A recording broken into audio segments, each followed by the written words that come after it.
কয়েকদিনের টানা বৃষ্টি যেন পুরো দক্ষিণ পূর্ব বাংলাদেশের জীবন থামিয়ে দিয়েছে। চট্টগ্রাম, বান্দরবন, কক্সবাজার, রাঙামাটি একটার পর একটা জেলা এখন দুর্যোগের মানচিত্রে।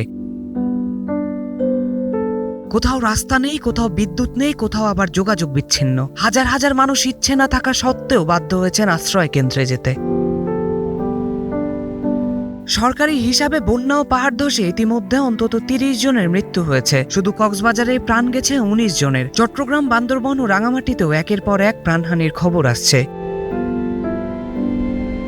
আসল ফল থেকে তৈরি, সম্পূর্ণ প্রিজারভেটিভ মুক্ত ফ্রুটিকা, পিওর মানে ফ্রুটিকা।